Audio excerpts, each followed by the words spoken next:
Professor Jayashankar వ్యవసాయ విశ్వవిద్యాలయం ఆడిటోరియంలో సోమవారం సాయంత్రం జరిగిన కార్యక్రమంలో రాష్ట్ర రైతాంగానికి ముఖ్యమంత్రి రేవంత్ రెడ్డి లక్షలాది మంది రైతుల సమక్షంలో రైతు నేస్తం వేదికగా ఆన్లైన్ ద్వారా మీట నొక్కి రైతులందరికీ రైతు భరోసా నిధులను విడుదల చేశారు. రాష్ట్ర వ్యాప్తంగా 70,11,984 మంది రైతులకు పెట్టుబడి సాయంగా దాదాపు 9,000 కోట్ల రూపాయలు రైతు భరోసా నగదు బదిలీ చేస్తున్నట్లు ముఖ్యమంత్రి వెల్లడించారు. ఈ కార్యక్రమంలో ఉప ముఖ్యమంత్రి మల్లు బట్టి విక్రమార్క, వ్యవసాయ శాఖ మంత్రి తుమ్మల నాగేశ్వరరావుతో పాటు యావత్ మంత్రివర్గ సభ్యులు, పలువురు పార్లమెంటు సభ్యులు, ఎమ్మెల్సీలు, ఎమ్మెల్యేలు, ప్రభుత్వ ప్రధాన కార్యదర్శితో పాటు ఇతర ఉన్నతాధికారులు పాల్గొన్నారు. ముఖ్యమంత్రి వెల్లడించారు. రైతులతో ముఖాముఖి మాట్లాడే వీలు కల్పించే విధంగా రాష్ట్ర వ్యాప్తంగా 1600 రైతు వేదికలను అనుసంధానం చేసే వీడియో కాన్ఫరెన్స్ విధానానికి ముందుగా ముఖ్యమంత్రి గారు ప్రారంభించారు.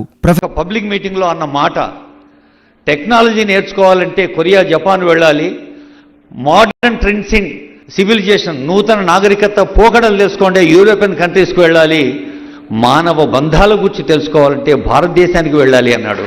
అలాగే రైతు బంధాలకి రైతు బాంధవ్య ప్రభుత్వంగా మరి ఈ పచ్చని పండుగ నిర్వహించేందుకు కారకులు ప్రేరకులైన ఆనరబుల్ సీఎం గారి సందేశం.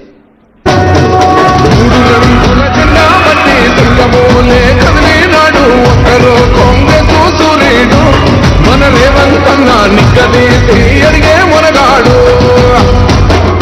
వీడు భూమి నవాలైతాడు, బిరసాదల ధైర్యం వీడు దొంగ.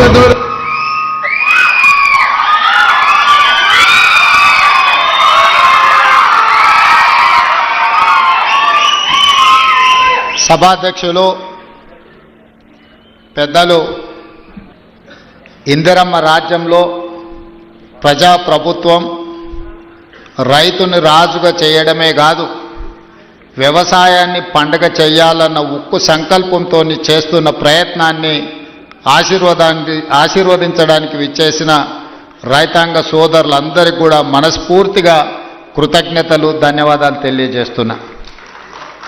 మిత్రులారా, మీకందరికీ తెలుసు, ఈ రాష్ట్రంలో, ఈ దేశంలో ఎవరు ప్రజాప్రతినిధిగా ఎన్నిక కావాలన్నా, ఎవరు ప్రభుత్వాన్ని ఏర్పాటు చేయాలన్నా రైతుల యొక్క ఆశీర్వాదము, రైతులు చేయుతను అందించకపోతే ఎవరు అధికార పీఠంలో కూర్చోలేరు అని చెప్పి ఈ వేదిక మీద నేను ఖచ్చితంగా చెప్పదలుచుకున్నా. ఈనాడు ఎవరు ఎమ్మెల్యే అయినా, ఎమ్మెల్యే సంగతి పక్కన పెట్టండి, వార్డు మెంబర్ కావాలన్నా, సర్పంచ్ కావాలన్నా, ఎంపీటీసీ కావాలన్నా, జడ్పీటీసీ కావాలన్నా, జిల్లా పరిషత్తులు గెలవాలన్నా, శాసనసభలో ప్రాతినిధ్యం వహించాలన్నా, పార్లమెంటుకు వెళ్ళాలన్నా, ఏ రాష్ట్రానికి ముఖ్యమంత్రి కావాలన్నా రైతులు అండగా నిలబడాలి. ఆ రైతుల ఆశీర్వాదం ఉన్నప్పుడే మన కుర్చీ పదిలంగా ఉంటుంది అని బలంగా విశ్వసించే మీ సోదరుడు ఈరోజు ఈ వేదిక మీద నుంచి రైతులకు ఉద్దేశించి మాట్లాడుతున్నాడు. ఈరోజు కాంగ్రెస్ ప్రభుత్వం మీ ముందు నిలబడి మొదటి విడతగా పంట కొనుగోలు చేసినాం. రాష్ట్రంలో పండించిన పంటలో 60% పోయినసారి సన్న వడ్లు మీరు పండిస్తే ఆ సన్న వడ్లను కొన్ని సన్న బియ్యం చేసి ఇవాళ పేదోళ్లకు సన్న బియ్యం రేషన్ షాపులలో పంచుతున్న మాట వాస్తవం కాదా? 6,40,000 కుటుంబాలు ఈరోజు రైతు వేదికలలో ఉన్నారు. ఇవాళ మా అక్కలీడికి వచ్చిండ్రు, రైతులు మాట్లాడినరు, మా ఆడబిడ్డలు మాట్లాడినరు. ఇవాళ పిల్లలకు రేషన్ షాపుల్లో మా ప్రభుత్వం ఇస్తున్న సన్న బియ్యంతోనే అన్నం పెడుతున్నారా లేదా ఒకసారి ఆలోచన చెయ్యండి.